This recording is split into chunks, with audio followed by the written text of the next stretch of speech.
So that takes us to Indiana, which I think everyone agrees right now has gone from, a team that made the playoffs last year, lost in the first round. They were building all these young pieces, of course, Caitlin Clark, to now an immediate contender with all the moves. What if I told you the Indiana Fever aren't just hyping up Caitlin Clark? They're building a championship machine. Sue Bird sees it. And she's not staying quiet. She's laying out the blueprint for how Indiana's about to shock the WNBA now, you might be thinking. But they were just first-round exits exactly. And that's what makes the story so crazy. We're about to show you how the Fever flipped the script and why Bird says they're now the team to beat. So Sue Bird is one of the greatest point guards of all time in the WNBA. And she's someone who obviously is a part owner in the Seattle Storm. So hyping up another team is a bit of a conflict of interest, if we're being honest. Not like something crazy, but a little bit of a conflict of interest. We can be honest here. All right, let's talk about Sue Bird for a second. You might be thinking, oh great, another retired player, throwing out hot takes. But hold up, this isn't just any former player. This is Sue freaking Bird. We're talking about for WNBA championships, 5 Olympic gold medals, and a basketball IQ that's basically off the charts. When Sue speaks, it's not for clicks or views. It's because she sees something everyone else is missing. I mean, obviously, Caitlin was the #1 pick, and usually you go to, you go to the worst team. So it's like going to take a little time. I feel like it usually takes like through the rookie contract, unless the team's already set up for it. So I love that it's just like, okay, we're doing this now. They have a ton of talent. Now you're probably wondering, why is Sue Bird even talking about the Indiana Fever? Aren't they like the team everyone forgets about? Well, here's where it gets really interesting. Bird didn't just say, oh yeah, the Fever might be good. She straight up called them contenders. Can you believe it? Sue Bird, the walking, talking basketball encyclopedia, is putting Indiana in the same conversation as the Aces and the Liberty. And now that they're going to be in the conversation for they should be good. And now there's expectations. And so it's not just like, oh, see what this team can do, or really just like, let's see what Caitlin can do in her second year. It's like, ooh, there's pressure and there's expectations and how far should they go? And I think it's just great for storylines and narratives. But what does Bird see that we don't? Well, let me tell you, she's not just looking at Caitlin Clark. Bird's breaking down the entire roster, and she's seeing something brewing in Indiana that's got her basketball senses tingling. Take Natasha Howard, for example. Bird called her a glue player who's always in the right place at the right time. You might not see her name in the headlines, but Bird knows Howard's the kind of player who holds a team together. I think Natasha Howard certainly stands out. I loved playing with Tosh. But you cannot say enough. I cannot say enough about Tosh. I really enjoyed playing with her. I think she really is she's just this glue player that doesn't get enough shine for what she does, because a lot of what she does doesn't show up in the box score, but she just is always in the right place at the right time. Mm-hmm. And a player like that, I think complements what Indiana is building. And then there's Sophie Cunningham. Bird's pumped about this addition, calling her a 3-and-D type player with playoff experience. That's the kind of toughness and edge that can take a team to the next level. But the real game changer, Anna Boner. When Indiana signed her, Bird said that's when you knew they were serious. In her words, now you're like, oh, they're a contender. That's not just adding talent. That's adding a proven winner who can show the young guns how it's done. Last but not least, they added DeWanna Bonner, which really I think is the one that for most people took it to another level. So now you're like, oh, they're a contender. Now the expectations have changed. I'm sure the way they're approaching this season has changed. Here's the thing though, Bird's not just impressed by the names on the roster. She's talking about belief and momentum. She said the scariest thing in sports isn't just talent, it's talent mixed with belief. And from what she's seen, the Fever aren't just hoping to be great.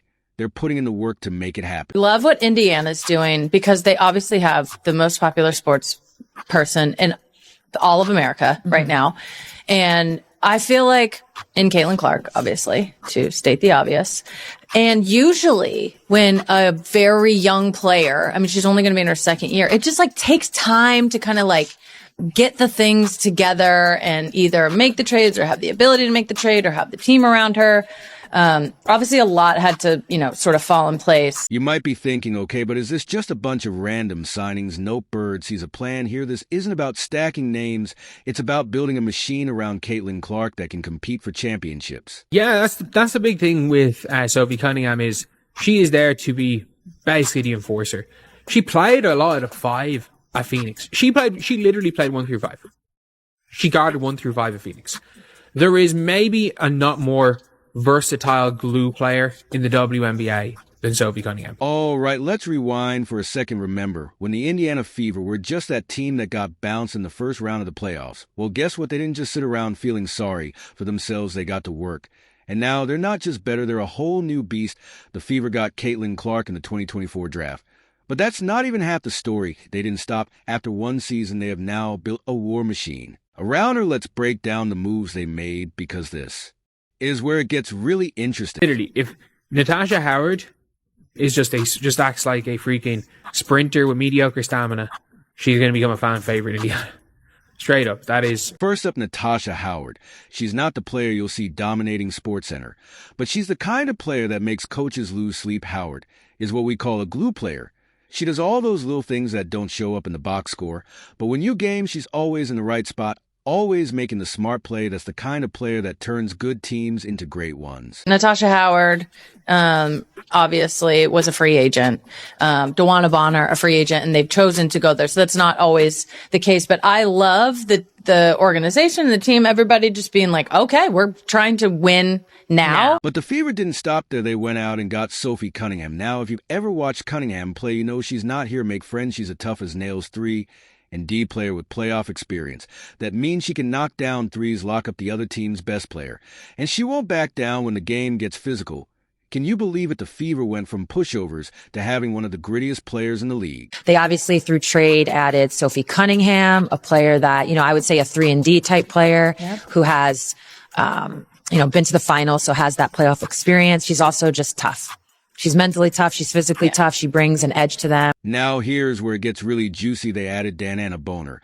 We're talking about a veteran who can score, defend, and lead. Boner isn't just a good player. She's a game changer. Her addition sent a message to the entire league. The Fever aren't here to participate. They're here to dominate. They're a contender. Like, I've never said that they're the favorites, and they're not. The Lynx are the favorite. The Lynx or the Liberty are the favorites. Like, they're still better on paper, and they have championship experience. Like, the Lynx or the Liberty are favorites. Fever could go and win it, but like, to say that the Lynx or the Liberty aren't favorites is crazy. You're probably wondering, how did they pull this off? Well, it wasn't luck. It was a carefully crafted plan. The Fever's front office wasn't just THR throwing darts at a board. They had a strategy, bringing experienced players who know what it takes to win. They didn't just want talent, they wanted winners. And ironically enough, she went to Dallas, basically became a completely different player, became a player who looked better in the box score than she actually was impact-wise. And if she goes back to Seattle, Natasha Howard, oh, you better believe that, like, she might be the third best player in the Fever next year. Now look at what they built. The Fever went from afterthought to having one of the most balanced rosters in the league. They've got players who can beat you in so many ways, and at the center of it all, Caitlin Clark, who can score and pass like nobody's business. It's like they built the perfect machine and then dropped in the most explosive engine they could find. I say this, but they did re-sign Kelsey Mitchell, so she's still there. Yeah. They've got, So to be able to initiate around, a bona fide superstar, and a very young player is. All right, let's talk about the mastermind behind the scenes who's got everyone buzzing. You've heard about the players, but there's one person we haven't mentioned yet, and she might just be the most important piece of all. I'm talking about Stephanie White, the head coach of the Indiana Fever. You've got incredibly talented players right here in Caitlin and Aaliyah and Lexi, a team that was incredibly fun to watch, very tough to game plan against. So I'm glad I'm going to get to work with you guys, work with you ladies, instead of having to think about how to stop you. Now you might be thinking, what makes her so special? Well, let me tell you, White isn't just some random hire. She's the perfect fit for this team. And here's why White's been here. Before she knows how to handle star players and SKYH high expectations. But that's not all. She's got a proven track record of success, having coached the Connecticut Sun before taking the reins in Indiana. I think the biggest part of DB joining this team is that she's already played for Steph. So I think that's going to help bridge the gap, because as we go along, we're going to talk about Vegas and Seattle, Atlanta. It's really going to be which Stephanie team. White being the head coach. Right. Yeah. Sorry. Yeah. Thank you. Was the head coach of Connecticut, now the head coach of Indiana. But here's where it gets really interesting. White has already coached Dananna Boner before. Can you imagine the chemistry? They already have the shorthand they've developed. It's like they're speaking a language the rest of the league can't understand. This connection is going to be huge for the Fever's success. So it's really going to be the team that finds their chemistry. This season is short. I mean, they're adding games, but it's still pretty short season. Still short. And it's Still going to be just the the summer. team that finds chemistry. So having Stephanie White there, having already coached DB really does help. Now you're probably wondering, how does this affect Caitlin Clark? Well, let me break it down for you. White knows exactly how to unleash Clark's potential while also making sure the rest of the team shines. She's not just building a team, she's crafting a basketball symphony where every player has their moment to shine. I don't think it's hard to find chemistry when it comes to someone like the Fever, because literally with Caitlin Clark's system, you just have to run hard. Run hard, catch the ball, score layups. That's all you have to do. Be in shape. Like, you can do everything in every sort of basketball workout, but go out to the freaking track. Go out to the track and just start running 30-meter sprints. White's coaching style is all about leadership and getting the best out of her players. She's got a knack for developing young talent, which is perfect for a team like the Fever. And get this, her offensive and defensive schemes are designed to maximize Clark's abilities. It's like she's creating the perfect playground for Clark to dominate. I'm really excited. I think Kelly and Amber have done a really good job of, finding pieces that fit. It makes me excited about the future, obviously, with Steph and her staff coming in here, and my ability to work out with Keith all off season has been really fun. But it's been fun. I got to work out with DB, and as some off-season leagues and overseas stuff kind of wraps up, a lot of them will start getting back, and I think it'll be a lot of fun to get in the gym and be with my teammates and, just start putting the pieces together and see what works, what doesn't work. But I think we're going to have a lot of different options to do a lot of different things, and I think that's what's super exciting about it all. Don't think for a second that White is just focused on one player. She knows how to manage talent and expectations effectively. It's like she's got a secret formula for turning potential into championships. The future is so bright, and our ultimate goal is to hang another banner in the field house. And our ultimate goal is to come back in here after we win that championship and celebrate again like we did in 2012. So I just want to thank everybody for coming. Really excited, really looking forward to this, and can't wait to get started. All right, let's talk about the elephant in the room, Caitlin Clark. Now you might be thinking, oh great, another hype piece about Clark.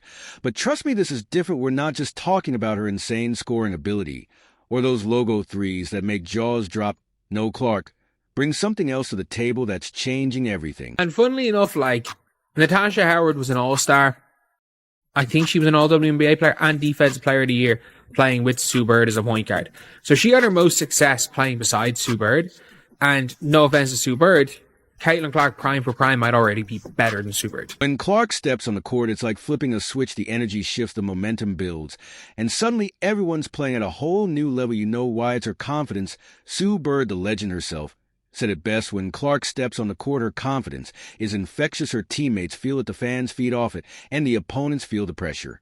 Yeah, I mean, that's exactly what you want. You want your teammates to be just as competitive as you are. So I think training camp's going to be really fun. That's when you're competing live. You're getting after things. Coaches are figuring out what lineups work, what lineups don't. So I think it's more so like the drive of pushing your teammates to get better. And I think that's exactly what she speaks to when she talks about her leadership. Like, that's going to push all of us to get better. When you can see a vet like that come in here and want to get better every single day still, year 12 plus, whatever they are in their career, that's inspiring. That motivates you to want to be better too. But just exciting. Can you imagine what that does to a team? But here's where it gets really interesting. It's not just about what Clark does, it's about how she makes everyone around her better. Think about it. You've got Kelsey Mitchell and Lexi Hull cutting to the basket with ease. Because defenders are so focused on Clark, it's like she's got her own gravitational pull, creating space for her teammates to shine. I think every person you ask in this league or past teammates that they've had, like, they only have good things to say about them. And that's the reason all the top teams were going after these type of players, because they know the type of asset they are in the locker room from a type of player they are, but more so their leadership, their knowledge of the game, how hard they work. And those were the only people that we were going to add to this. So, just really fortunate we've been able to get a lot of the pieces that we wanted. So that just speaks to what we've been able to build here over the course of the last year, but also to the front office and what Steph's been able to do, but also to the players that have, chosen to come here and are excited about it. And it speaks a lot to them too. Like, they want to win and play in front of a lot of fans. And, it fires me up, honestly.